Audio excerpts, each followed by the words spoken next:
Hi, it's Victoria Henrietta. Thank you for joining me for another V-Word show. I have a lovely, super fit and wonderful and clever panel here today to talk about feminine fitness. So I want to get everyone to introduce themselves. So we'll start with you, please, Aisling. I'm Aisling, I'm 26 and I'm an osteopath at the Back and Body Clinic in Northampton. In my free time, or something I used to compete in was competitive powerlifting, and one time I did have a British deadlift record. Amazing. Once upon a time, yeah. And I just want to add in there that my partner came to see you. He did. And he was like, oh, you know, she walked in, some little woman, and I didn't know what she'd be able to do, and then she wrapped me up like a pretzel and clicked my back, and he was like, she's amazing, she's so strong. I didn't believe how strong she was. And Aisling, I went to see Aisling after I came back from Boomtown. Yes. And basically couldn't walk anymore because I had an issue with my back and my hip, and you really helped me, and I need to come and see you again because I'm still broken in different areas. But I will be back. Yes. Hi, I'm Bonney. I am 46. I am co-owner of Unit 22 in Northampton, which is essentially a CrossFit gym. We also do a lot of different stuff. Personally, I do a lot of pre and postnatal and now peri and postmenopausal work with ladies, both fitness-wise and kind of hands-on therapy. So I do myofascial work, hands-on massage, and also one-to-one kind of rehab and prehab Pilates. Perfect. And I came to you for a massage, which was lovely. And I met Bonney because I came to Mums and Babies when you were doing that at CrossFit, yes. Which really helped me to get back into my fitness. And I loved being able to take the baby and not feeling isolated, like, what am I going to do with this child and what I'm trying to work out? And it was great to have someone really knowledgeable to get fit with. So that was perfect. And then Lucy. Hello, I'm Lucy. I am 38. I run my own company called The Bodyworks. I do sports therapy. I'm training to be a nutritionist, which is nearly finished, and I also teach pole fitness for Highbound Studio in Hanslope. Perfect. And I met Lucy teaching. We were both English teachers. I did my teacher training at the same school, and that's how we met. And I think, I'm not sure actually. I think you left maybe a year or two after I'd finished my teacher training at that school. You were training, weren't you? Yeah. You were doing your placement. Yeah. Oh my God, that makes me feel really old. Yeah, because I've been teaching 10 years now, and I've done the same things. I was pregnant when you were in my class, and I remember saying to you, "You're not really going to get the best of my teaching at this stage in my life." Yeah, you so love being pregnant. Yeah, I was loving it. And I think am I right in saying you left teaching because you kind of didn't want to continually juggle mummyhood and teaching? Yeah, so I had 3 children very close together.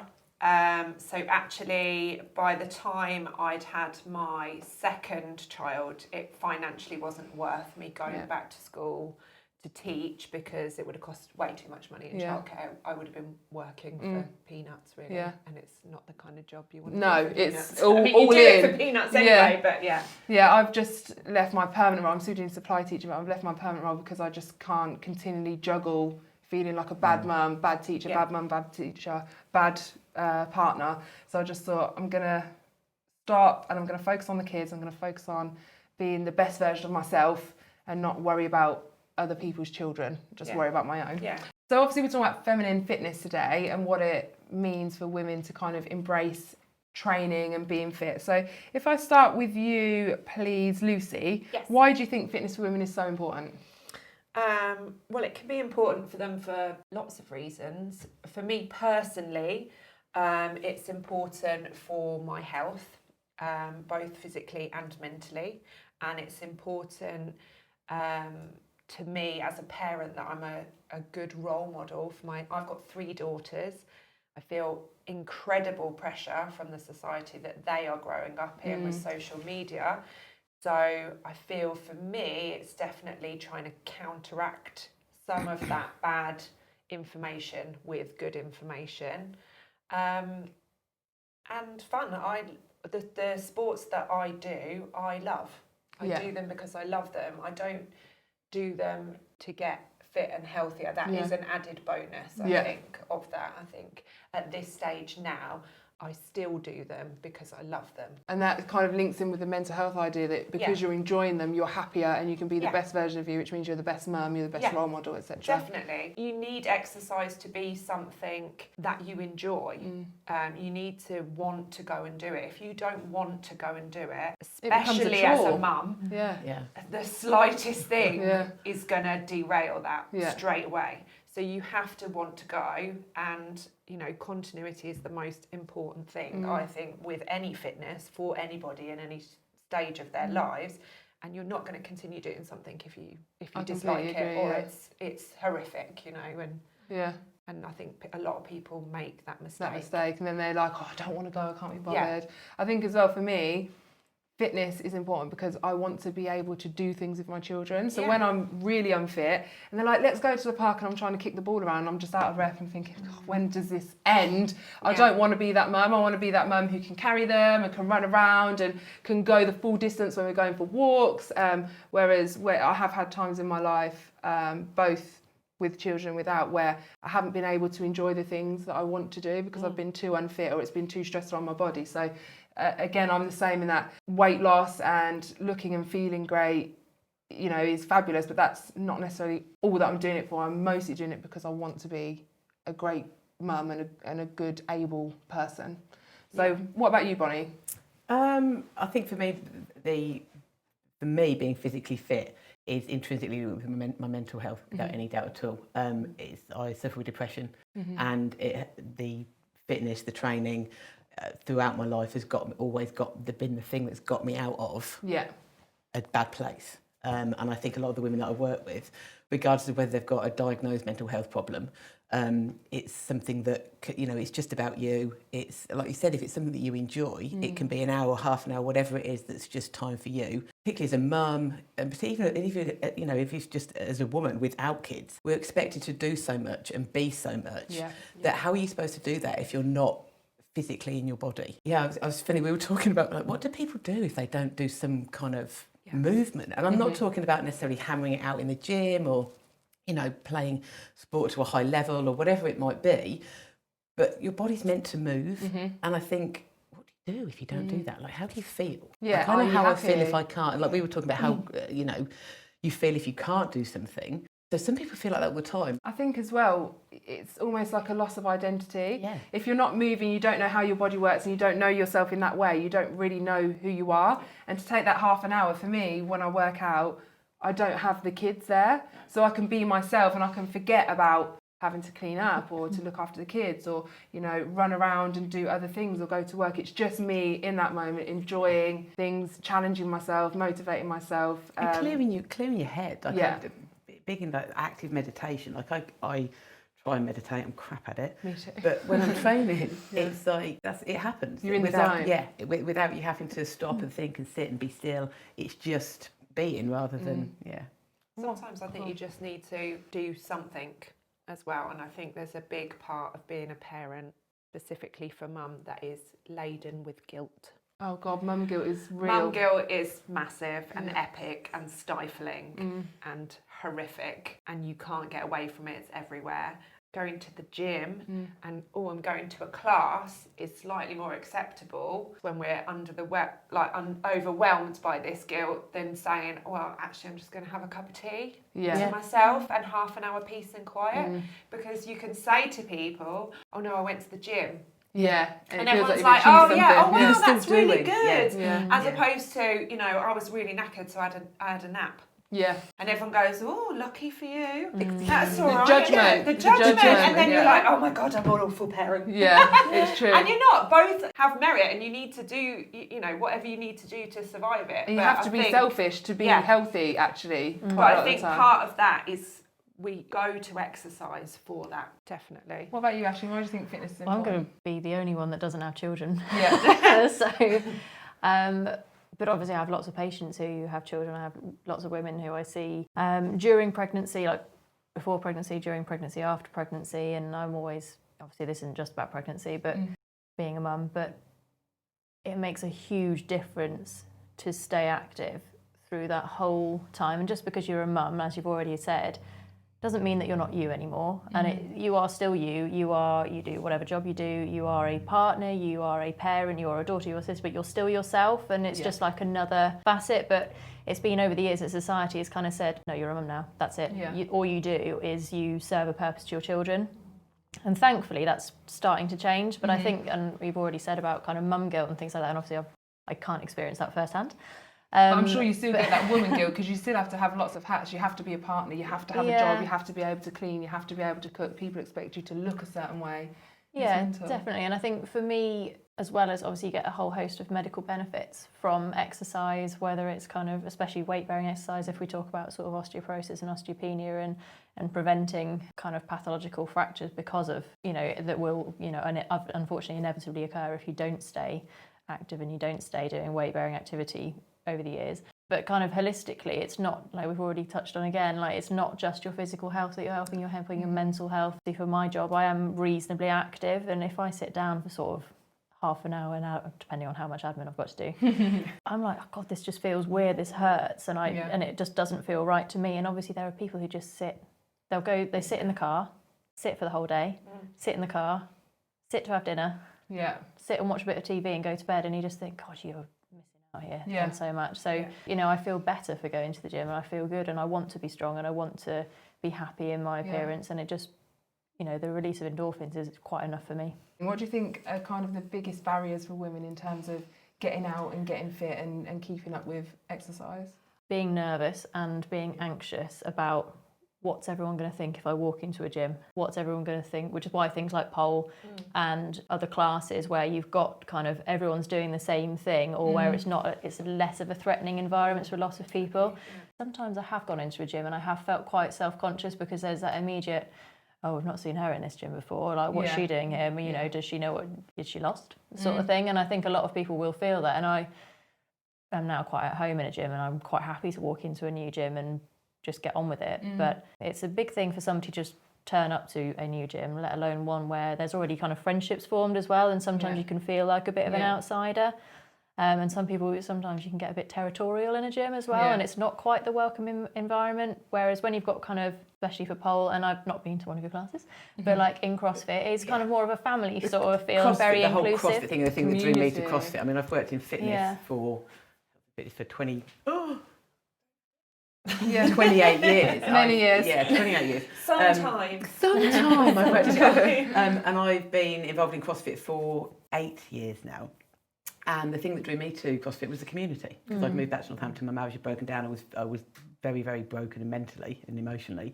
And a friend had gone and said, you need to come here and try this, you'll love it. And I'd always lifted, I'd always, I'd done a lot, used to do triathlons, used to do the heptathlon when I was younger. They were always trained and done stuff and taught, endless classes, body pump and all that kind of thing. Went there and it was just this instant community of people. And the thing that I am biased, it is mine. Greg and I have, it's what we do. It's got a great team of people around us. But it's a community. I mean, you've been there a lot. It's a community of people. There's a real wide range of abilities, ages, kind of, we do kids. Our oldest member is my mum, who's 70 this year. Who looks amazing. Oh my God. She's absolutely smoking. Serious goals. Yeah. She's like... No osteoporosis for you. Can we ask if we can put a picture of her in the video just so we can show everybody how wonderful she looks? She looks epic. She's mad as a box of frogs. But Which I also people love. look at her because she's like a little tiny twiglet, muscled up lady. And then they look at me and I'm like, I'm built like my dad. Yeah. My dad's like a brick house. And I think one of the things that we're really fortunate with now is that we've got that diversity. And I'm seeing a lot of ladies who are post-menopause or have got osteopenia. I don't know if you know Nick Birch, the guy. Yeah, have you done osteoscan? I've had one done. Yeah, so he came and did a thing, and I know him through another lady, Karen Grinter. And so I've had 2 or 3 people referred from him who were ladies in their 70s who are now stepping into the CrossFit environment. And actually were like, I wish I'd have been able to do this 10, 15, 20 years ago, but it wasn't, like you said, there wasn't the right environment then, and it wasn't seen as the right thing to do. And I think I'm really fortunate that I work in an environment where we've got that diversity, and whilst it's not for everybody, everybody's welcome. I would say that because I'm one of those people who gets anxious going to the gym. Yeah. If my anxiety is bad, I'm very much like, oh my God, everyone's going to be looking at me, or I don't look right, or what are people thinking? I'm But so then self-conscious. when you go to the gym, do you go and look at everybody else? No. No. Don't- So why don't is pay everybody attention. else? Although But anyway, that's like a whole sometimes I do go different... and just lay there. I go to work out and I'm like, I'm knackered and I Yeah. can't be bothered to do anything, so I'm going to do 10 sit-ups and then I'm Yeah. going to lay here and watch everyone else working But out. there is that At feeling least that I'm not with everyone's my staring children. at you. Exactly that. Yeah. Yeah. But I've been to CrossFit several times. I came before When Chris was there. before you were there, yeah. And I've always found that people are like, oh no, it's okay, you can try this, you can do that. They're really helpful, but not in an overpowering, intimidating way. And, you know, people will be cheering for me, because I'm normally the slowest, and I'm like, oh, and people are like, yeah, you go, girl. And it's just so motivational, and everyone's there empowering and helping each other, which I think is, again, it adds that feel of community and knowing that people are there to help and they want you to succeed as much as they want themselves to succeed. And I think that's so important in terms of allowing people to enjoy the experience and get fully stuck in. What I find actually is like your bodybuilding gyms. So we've got stuff in our garage now. So I haven't been to like a proper gym for a while, but I used to train at Better Bodies. It's the most welcoming. Yeah. You've got these massive guys, mostly. There's a few women, but I've never felt more welcome or supported or anything. It's just they're like, cool, okay, this person's coming to the gym. They've got goals.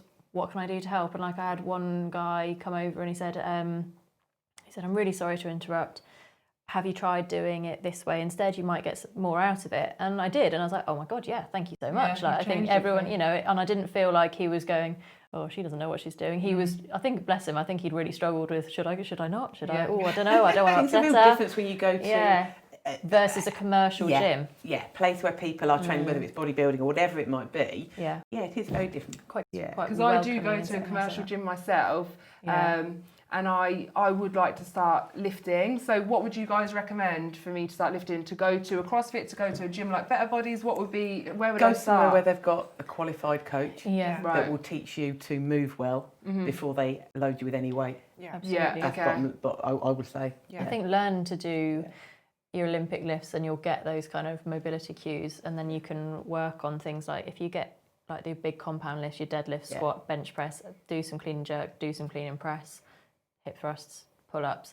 Those are like your bread and butter. Get somebody to go through that with you, and once you've got those are that's like a solid foundation. Did you say you got a gym in your house? In my garage. Oh, it's not that fancy. I've got like I might just come over for a cup of tea and wait and everything. Yeah, this happened to be in my gym clothes. what a surprise. Oh god. I think that like that there's so many. You must see stuff. I see stuff all the time online that just makes me go.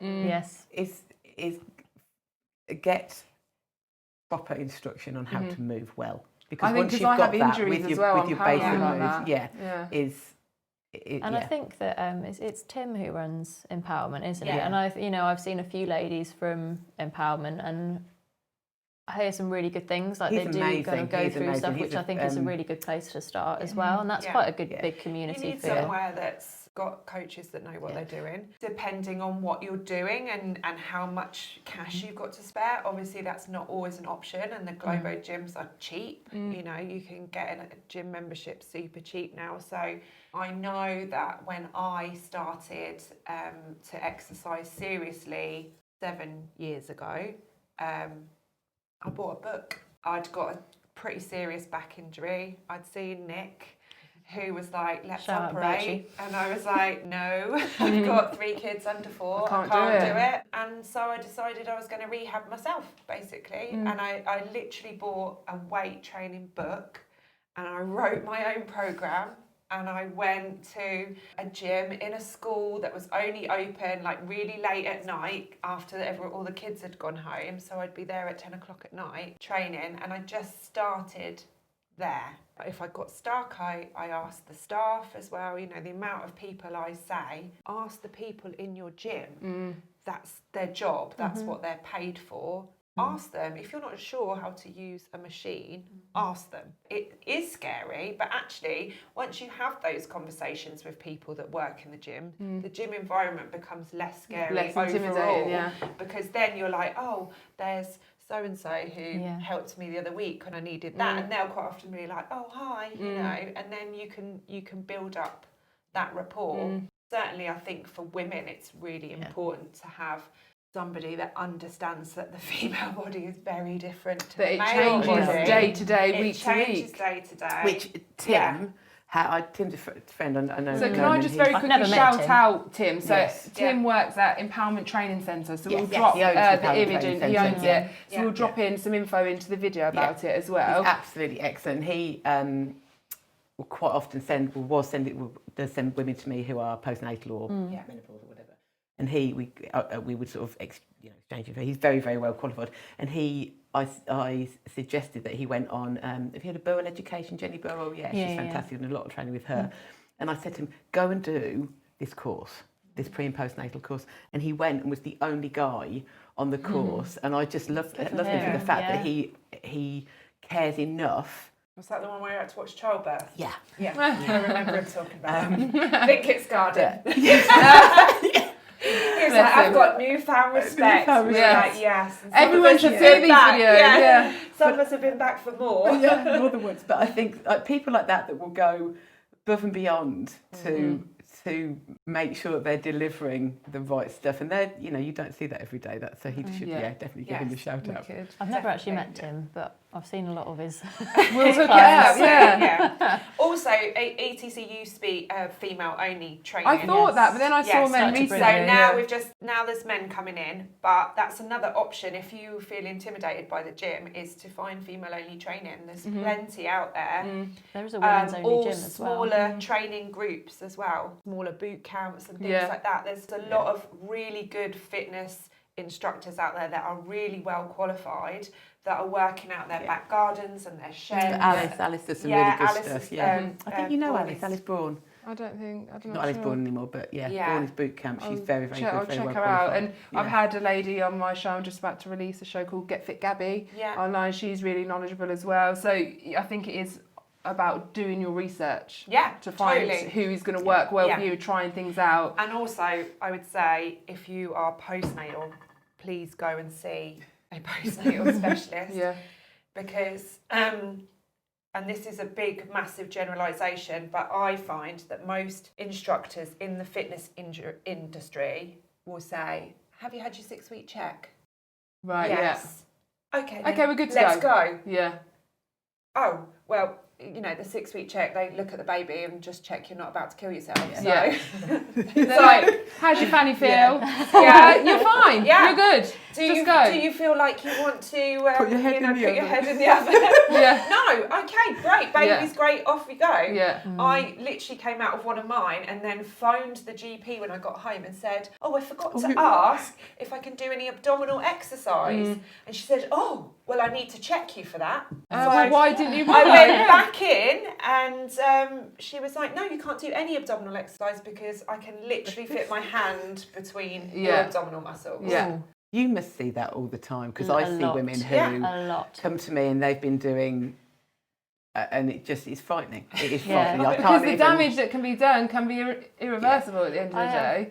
We have ladies come in, and there's sometimes ones that I have treated through pregnancy, and it's so nice to see like their journey before, during, and postnatal as well.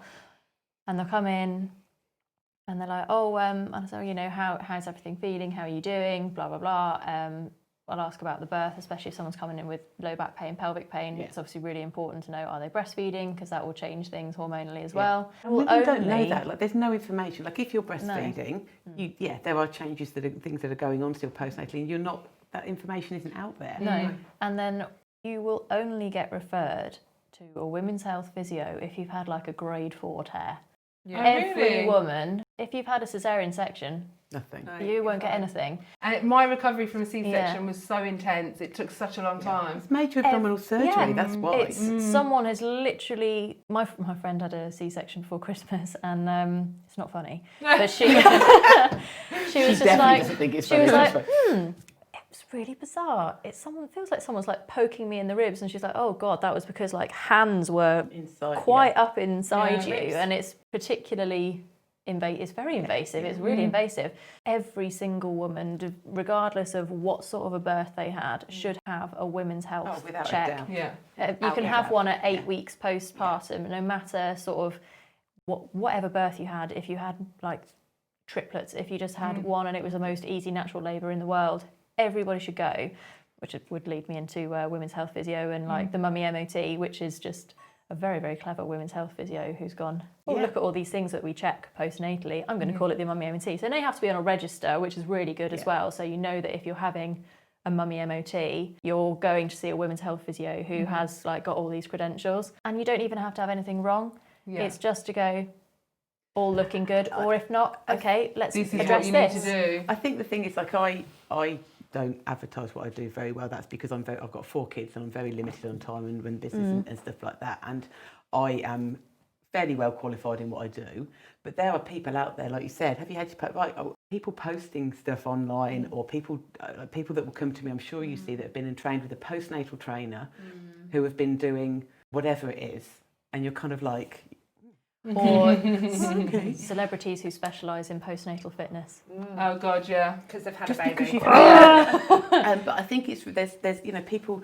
It's really hard for women to access the information, and like that when you go for your 6-week check, you're fine. And the baby's the focus. The baby's There's the 2 focus. people in this. And even at if least. you must see this, I see a lot of women who are, even if they've had a perfectly lovely, normal whale music vaginal delivery, who then go back to, I had and she won't mind me saying this. So one of the coaches that works for us, one of his clients, his other half had a baby. The baby is now 12 weeks old, and he just dropped into conversation with our coach Jamie that she was training for the marathon, and Jamie said, "Oh, I want her to speak to Bonney."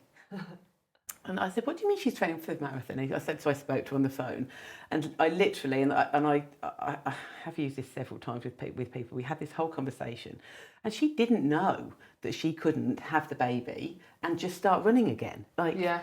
5-6 weeks later, she'd gone for her 6-week check. They'd said, "Are you okay?" She said, "I feel fine. Yeah, I'm great, thanks."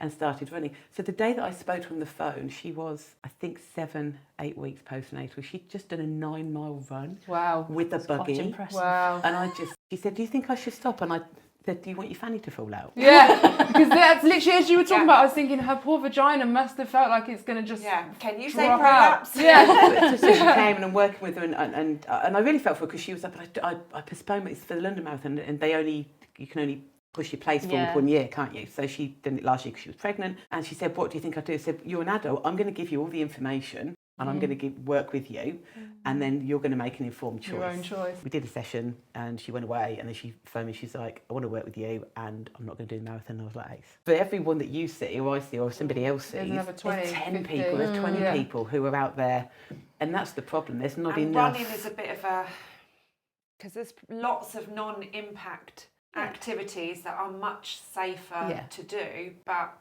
we seem to. I think the thing is, like, for her, to running. once I spoke to her, she just needed that hour or half an hour of her. That was her go-to before, so why wouldn't that be her go-to afterwards? I remember after Poppy, my middle one, I had quite severe postnatal depression, but at the time I didn't know.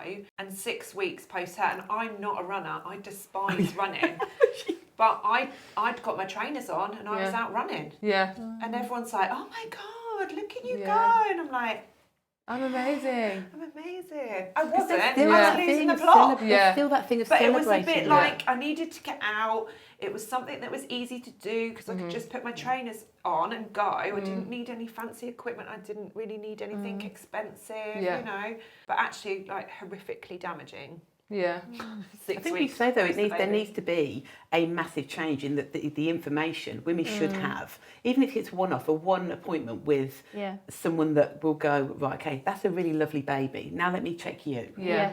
And hold some space for them. That's Wouldn't going to it be a be big great shift if they could maybe shift the adapt the 6-week check to have the doctor look at the baby and give mum a little superficial look and then send it off to someone like yourselves who could take that work and do it in depth so that we have mums who are informed on what's happening with their bodies and can make better choices for themselves. That would be so much better for our society. We would have healthier women probably embracing fitness and embracing their bodies and knowing themselves a lot better. And which knowing is the only a good risks as well, because it's one thing to just be like, I know it's not a good idea, Yeah. but that's a very But different why? message Yeah. to, like, you know, your bladder could prolapse. So And what then sort of just thing- Put a consequent- picture of a prolapsed bladder in with that Emma's Yeah. diary. Yeah. like cigarette Or packs. Yeah. Put a photo of a full-on prolapse in there. Yeah. Everybody On will the be seeking out. inside the trainer box. Yeah. Okay, I don't want those. I'm sending them back. I'm not ready. I'm not ready. The first time I saw a prolapse was. I haven't think seen before one. I need to had Google kids. this. Yeah. It was like a hall full of people on this course, and you could see the people that hadn't had the children. We all kind of went, Oh yeah. okay. Yeah. Yeah. Mental. So, what would you say the kind of the most frequent issues that arrive for women after childbirth, so postpartum? So we've got things like bladder relapses. What are the types of things that happen? Prolapses, not relapse. Yeah, prolapse. Two different things there. I don't know what bladder relapses, but I don't remember them either. Yeah, no, Those neither happen as damn well, good. but- Yeah. Prolapses, I mean, the thing at the minute is the obsession with the diastasis, which is a perfectly normal, where the separation is a perfectly normal thing. Again, there's sort of almost a celebrity thing online where you can fix this in 10 days and blah, blah, blah. That's a whole body thing going on. It's about your nutrition, it's about your hydration, it's about the integrity of your whole kind of abdominal wall and core area. It's not just let's fix this. I think it's a lack of information. I think so many things come with a lack of information. People doing too much too soon or going completely the other way and doing nothing at all. Yeah. When this is not working as well, a lot of back problems. Yeah, because my body completely went out of sync after both babies, and I have hypermobility. And I just felt like, even though lots of my muscles were sort of like, I've now since realised that my hip has kind of been fused shut and I haven't been able to use it properly, and one side of my body I don't use very well, as well as the other one. And I went to Pilates, started Pilates after my second child, and they were like, right, now tense your core, and I remember going, and I was like, where's my core? Like, I actually can't feel anything happening right here. And my hypermobility got worse, and that kind of created more issues. And luckily, I am in a position where I had enough money to go and see an osteo, whereas a lot of people don't have that. And like you say, they don't have the information handed to them on a plate. And, you're in a dangerous position where you're just doing things blindly and potentially causing more damage. I think one of the main things for me is people thinking certain things are normal when actually it's really, really not. Or accepting certain things is normal Exactly. because you've been I've had told children, by a doctor. so it's normal for me to wet myself. myself. It's normal for me to worry about like finding a loo or whatever, like, and having stress incontinence. And one of the worst things, and I remember this, so our women's health physio, Laura Barrett, she's incredible. We also have one, Sarah, she's on maternity leave. Yeah. When she was kind of presenting to the team as well, she was just like, the worst advert for women's health physios was a little bit of wee doesn't stop me being me. And it's like, oh my God. Oh my God. No. I mean, it even rhymes. How catchy is that? It's so insane. It's just, so insane. it's no, there's so much you can do and it's not normal. Oh, I've had kids, I can't do that anymore. Yes, you can. Go and see someone. If you can't, something's wrong. Yeah. You need to, and you can do something about it. This is the thing, it's and I think not just postnatally, I think in general for women, there are things like your menstrual cycle means that there are different times where you can do different stuff and you're more able to do different stuff, and you need to look at that. There's antenatal, postnatal, that's another thing. For me, like now I'm perimenopausal, can't even say it. Oh, it's so gross. So awful. But my body and what I can do and how I'm feeling, and I knew that it was going to be a change. I knew I had an amount of information about it, but now I'm experiencing it. I'm like, holy shit! Like there's a list of like 40 common things. Like a few weeks ago, I woke up and I was like, really, I must have hurt my hands, and I'd literally just got random joint pain in my hands. And that's one of the symptoms of menopause, and that's another big area that So I've had to change. I never knew about that. There's like literally the more. So I've got a women's health physio that works with me, and we did a women's health talk a few months ago. That was when I started to sort of get more and more information about it, and I was just like, this is big. This is massive. And these are common problems. So there's probably a lot of uncommon problems that are more abstract. The more I talk to women that are my peers, my friends and stuff who are my sort of age, who are having all of these symptoms that you're kind of passed off as, oh, you're just anxious or depressed or you're just this or that. Actually, you're menopausal, you're perimenopausal, which you can be for 10 years. Same as the postnatal, there needs to be much more information so women are more able to manage it and still have, you know, a really good life, because it can be really debilitating. I think for me, one of the real markers for me was that I needed to get help was my first ever orgasm. So I was like, I can feel it coming. And it was like, blip. And I was like, what was that? That's not an orgasm. If I thought that was going to be one and it wasn't one, what's happening? And was then this like ever or after having kids? After having Right. kids. Thank God. Yeah, no. Could you imagine if all my orgasms are like that? Yeah, no. The first ever one after having the baby, and I was just like, that's not right. And that's when I really, because I was sort of doing, you know, minimal Kegel work, I just have a little squeeze here and there, and I thought, no, I need to sort myself out, because I cannot have orgasms like this for the rest of my life. And that spurred me on to actually kind of increasing my fitness and learning a bit more about what I needed to do to improve my core and things, and my Kegel muscles. And and there must be loads of women who probably settle for rubbish orgasms as well, because they don't know how to do it. I think this is where there's a big gap in education. Yeah. So this is our old neck of the woods here, but I don't think in schools that women are taught the right things about their bodies. We're taught, you know, you get a bit of talk about sex education and puberty, and you're going to be hormonal. You might have some spots. You know, here's your tampon holder or whatever. But there isn't this, and I think this is because it's very old-fashioned, and it's part of this whole leftover women shouldn't lift weights and we shouldn't strength train. You need to be feminine. You need to be feminine, and you don't want to get hench. Like, I do I want to be hench, guys. How do I get hench? People still say, and I've had that recently said to me, where somebody, and I think I told you this, where somebody said, but I don't want to look like me. And you're quite big, and I'm like, I am. I said, but trust me, this took a lot of hard work. This isn't good. You're not going to get 155 kilos by just hopping in the gym a couple of times. It is very old-fashioned, but unfortunately, I'm just going to do loads of reps. I just want to be like with my 2 toned. kilos. I want to be toned. I hate that. I want to be muscly. I want to be toned. Sorry, if you want to be toned, you need muscle. Exactly.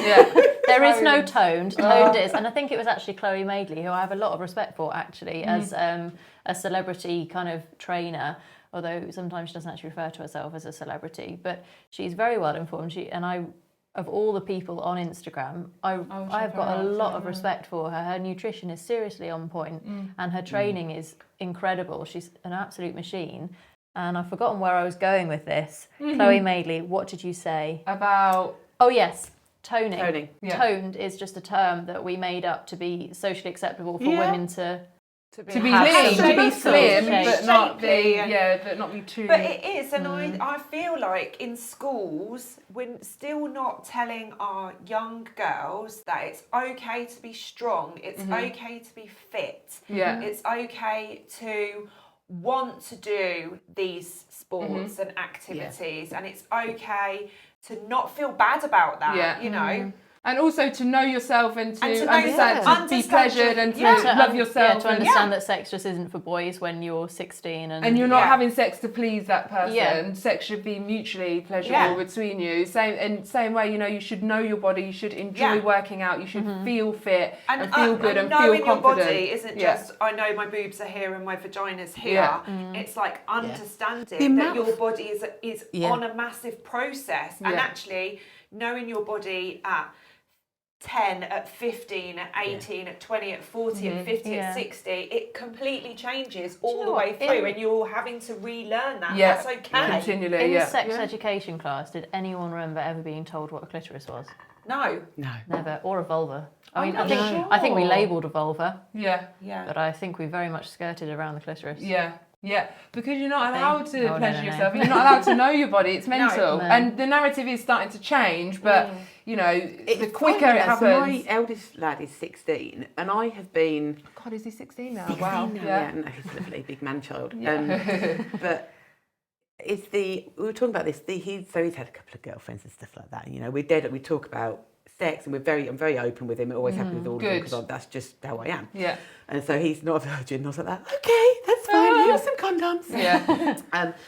But the intensity, we were talking about this the other day, where the intensity of the girls, and a very good friend of mine, her son is 20, and he just split up with his girlfriend for the simple reason it was all too much. And I think whether that's social media, whether it's, and it still seems to be, what I got from Joe and from my friend's son is that girls are still like, oh, look at me. And there's this kind of, and it's more so because of Instagram and Facebook. And I was horrified by how old Joe's female friends, as well as the girlfriends, have look. Like, you look at their Instagram photos and I'm like, she's like 29, not 15. Yeah, there's so much societal pressure to look a certain way, and, you know, girls are posing, making sure their bum is looking as round as possible and their boobs are looking as big as possible. Did you see the post that I did about that, where I tried to recreate that? Can I just say, if you haven't got an arse like me, it's like practically contortion to try and make myself look like I've got no back bend either, because I'm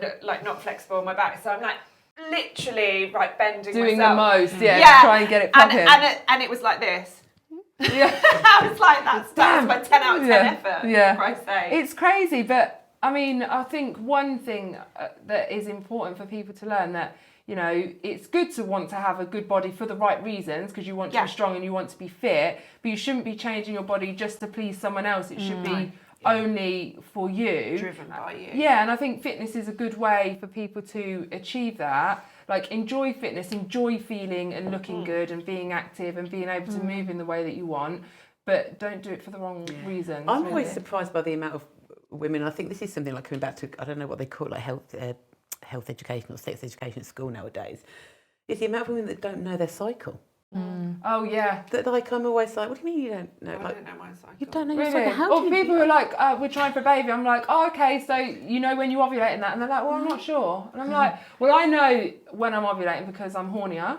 Your discharge changes. There's cues in your body, and you should, as a grown woman, you should naturally know those. Same way I know that I'm about to come on, because I'm starting to get cramps, or I'm starting to have night sweats. You know, I get night sweats when I'm ovulating as well. Like, how can you not know that? Yeah. So probably since I was 15, I've been hormonally controlled, if you will. Like, so I was on the implant for 3 years. When I went to uni, I was on the pill and various different types of pill.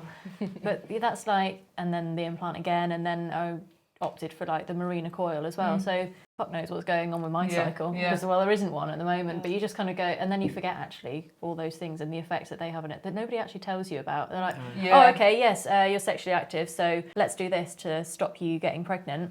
How about just educate them? And that then would be more important. Let's not tell you that your moods are going to be this, that, and the other, and that it's going to change your sex drive, and that it's going to change how you feel, and you could have, you know, when I look back, you've got the implant in, that's in. You can't. I had it for a while. My skin went nuts. I had to take it out. But I gained 10 kilos. Did you?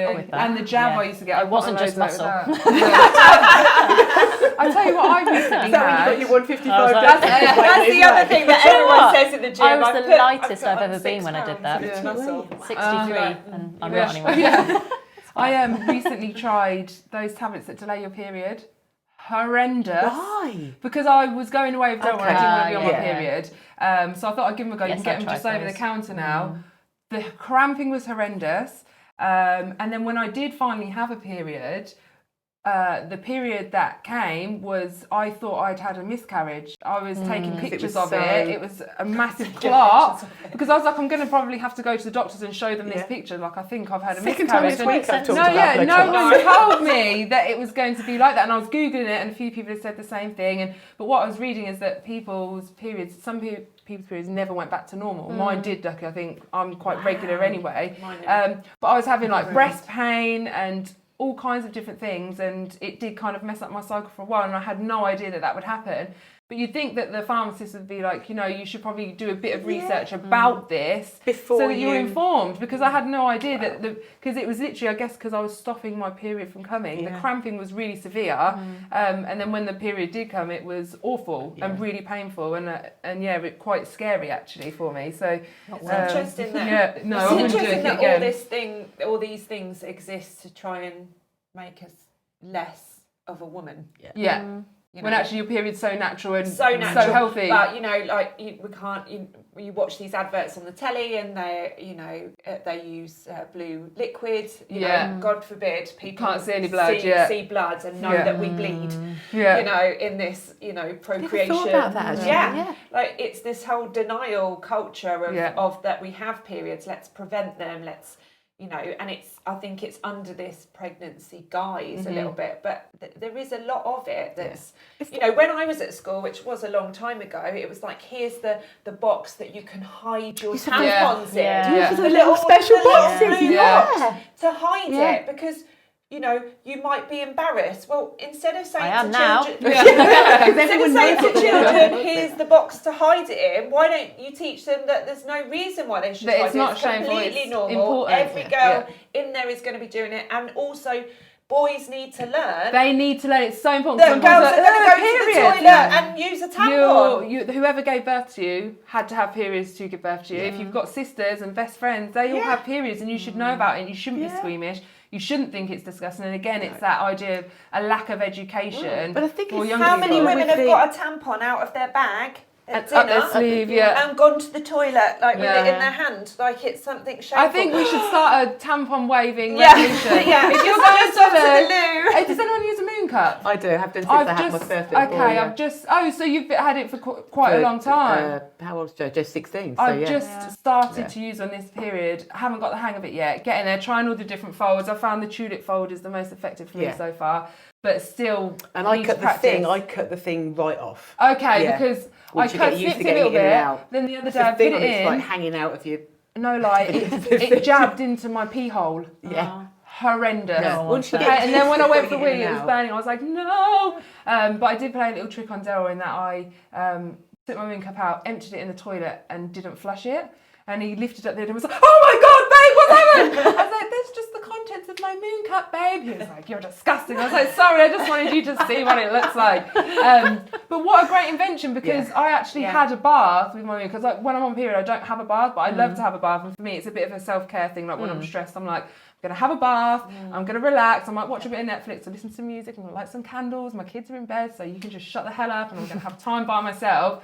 But when I'm on my period, I don't have a bath, and actually with my moon cup I was able to, and I just thought this is actually quite liberated in that, one, it's more eco-friendly, which is why I chose it. It saves me money, and I can do things that I normally wouldn't do with the moon cup. Yeah. I find, particularly for lifting, and I've recommended them to a lot of women that lift because of the intra-abdominal pressure. Like you quite often find that a Tampax doesn't stay where it should be. Yeah, it comes out. I've found the moon cup is slipping out, but that's because I'm not inserting it properly. Yeah. I expel tampons. Yeah, my wife doesn't like them. Not quite with that force. I mean, I realise that you could give it that force. Probably earn some money doing that. It's more like a gentle expulsion. I mean, I don't really use them because I don't really have any periods. But I think when I go back to not using any form of contraception, that's the route I'll go, definitely. Yeah. I think coming back to the not knowing, about hiding from your periods and stuff, is the exercise thing or the fitness thing or the whatever it is. It's like, as a woman, you make yourself look toned, make yourself look good, or we don't get too muscly. Then you look like a man, and we don't need to look like a man because that's not nice. But we want you to have a really nice be slim, but be not too toned. curvy. But not too strong because that's unfeminine. And that then scares the men if you're too strong too. Yeah, it's completely. Nothing I love more than lifting more than a man. Oh, it literally. One of the best things when I started at Back and Body was something that came up in my interview. I was there and I think I'd gone back for something else another time, and they were like, hang on, Aisling, what was your deadlift? And I was like, it was 155. Yes. Like, okay, right. And they called in Mike, my colleague, who is a really good CrossFitter as well. A lovely guy. I love Mike. And they were like, just this was before I met him. Just tell everyone.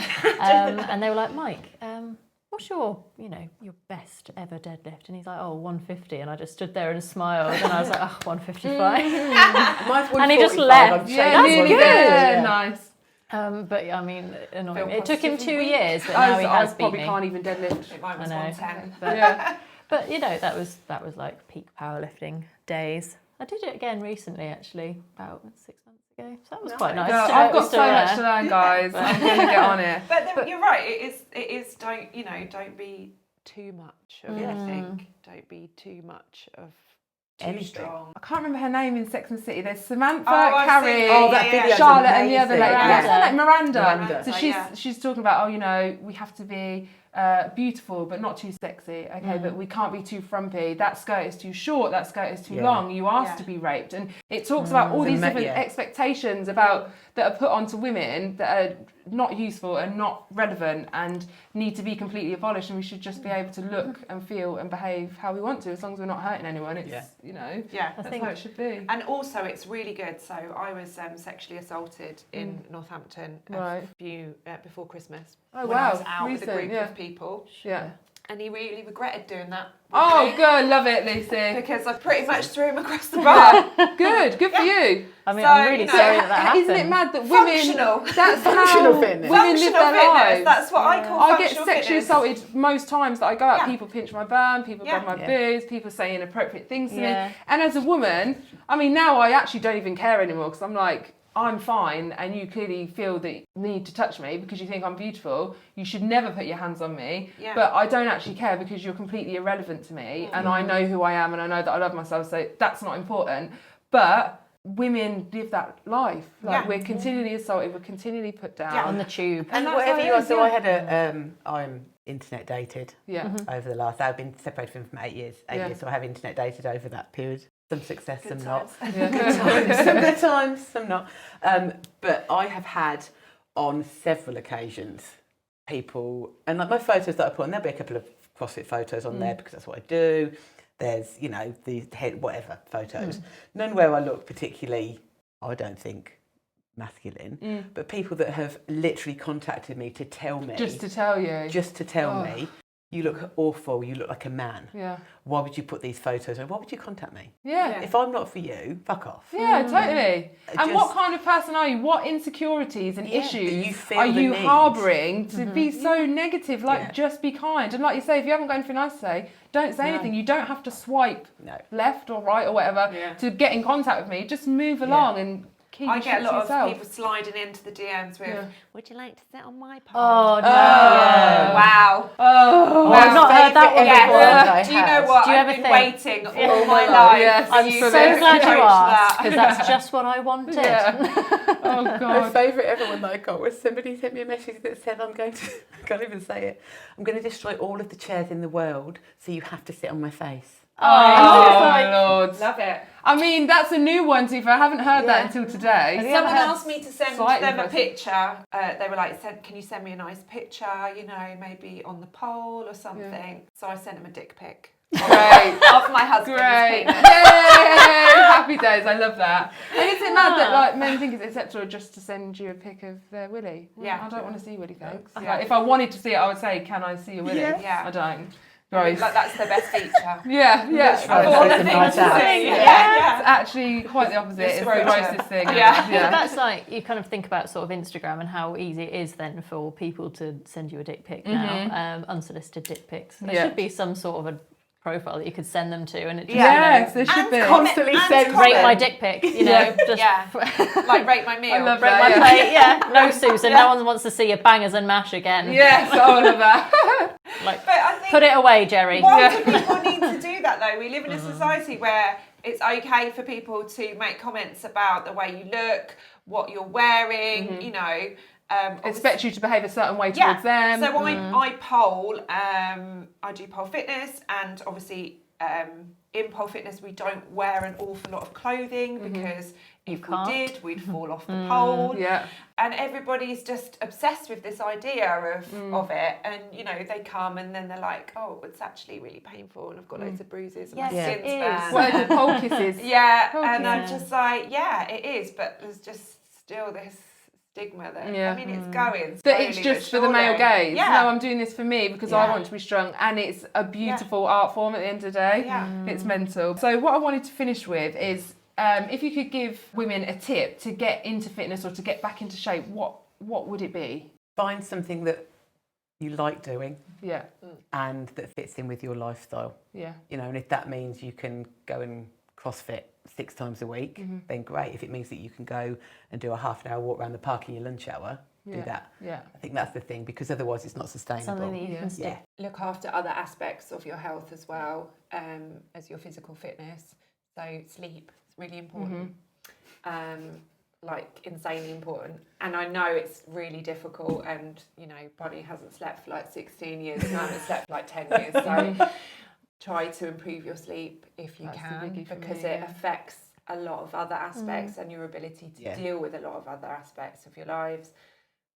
Nutrition, certainly I would say, especially for women in this country, I think everyone needs to be taking a vitamin D supplement between, most of the year really, because we don't really get any summer.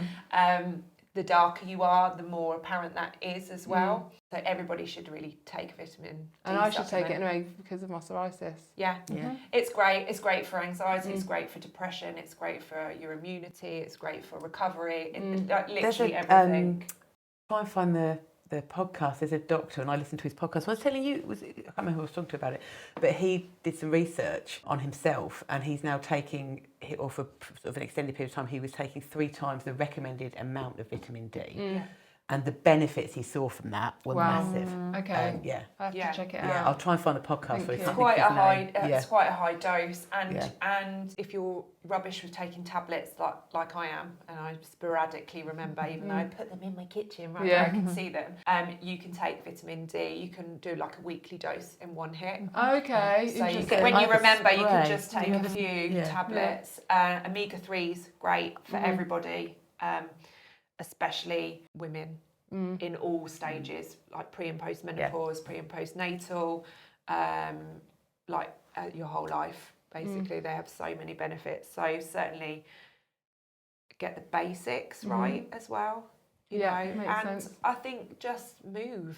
Move more. Don't just feel, move more. if you're not confident, if you're shy, and it's hard, if you're overweight, or whether that's just from eating or because you've had children or whatever the reasons, there is something that is accessible to you, even if that is just making yourself do extra steps each day. Walk to your car, park your car further away, walk to your car, take the stairs. The guy, James Smith, it's his mate, the Darren. Darren, the Neat Up 24/7. It's brilliant, absolutely brilliant. So have a look. It's basically about making your daily activity more. So not necessarily what you're doing in the gym or what you're doing when you're polling or doing, I don't know, spinning or whatever it might be, or playing hockey. But your day-to-day activity, parking your car further away from work, getting off, the bus and walking a bit more.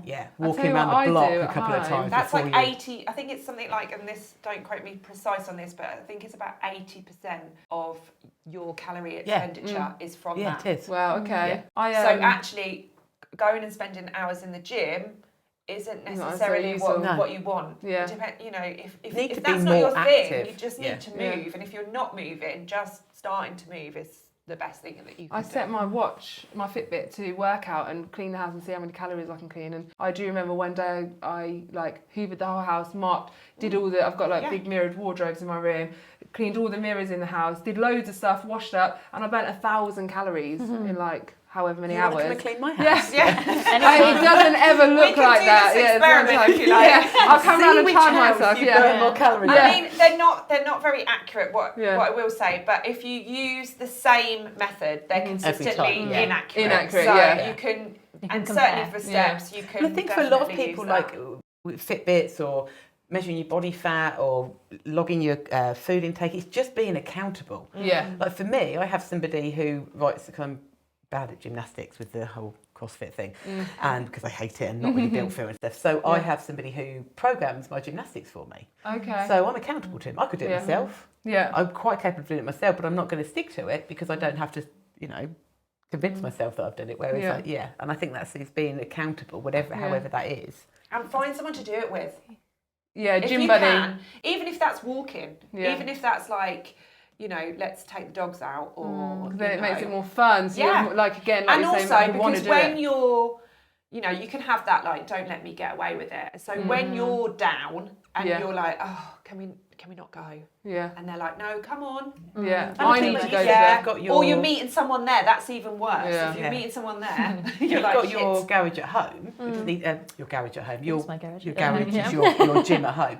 It doesn't necessarily need to be set up like that, but have something at home. You know, if you can buy a bike off eBay, a stationary bike, and sit on that for half an hour in front of the telly. Yeah. You know, whatever works. And what I'd would say you if say? if it's coming back to sort of like, especially sort of postnatal, postpartum, if you're concerned about what can I do, when can I do it, which most people haven't got the foggiest, go and see a women's health practitioner, whether it's at our clinic, I don't care where it is, just go and see one. Go You and see deserve to go Yeah. and see, you owe yourself that to go and have that check.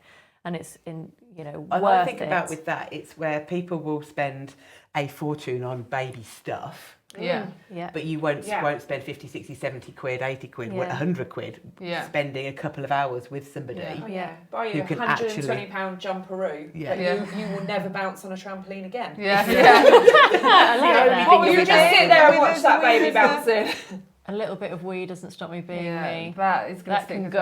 me, yeah. Yeah, that was it does. Find something it does you love. stop you being Yeah.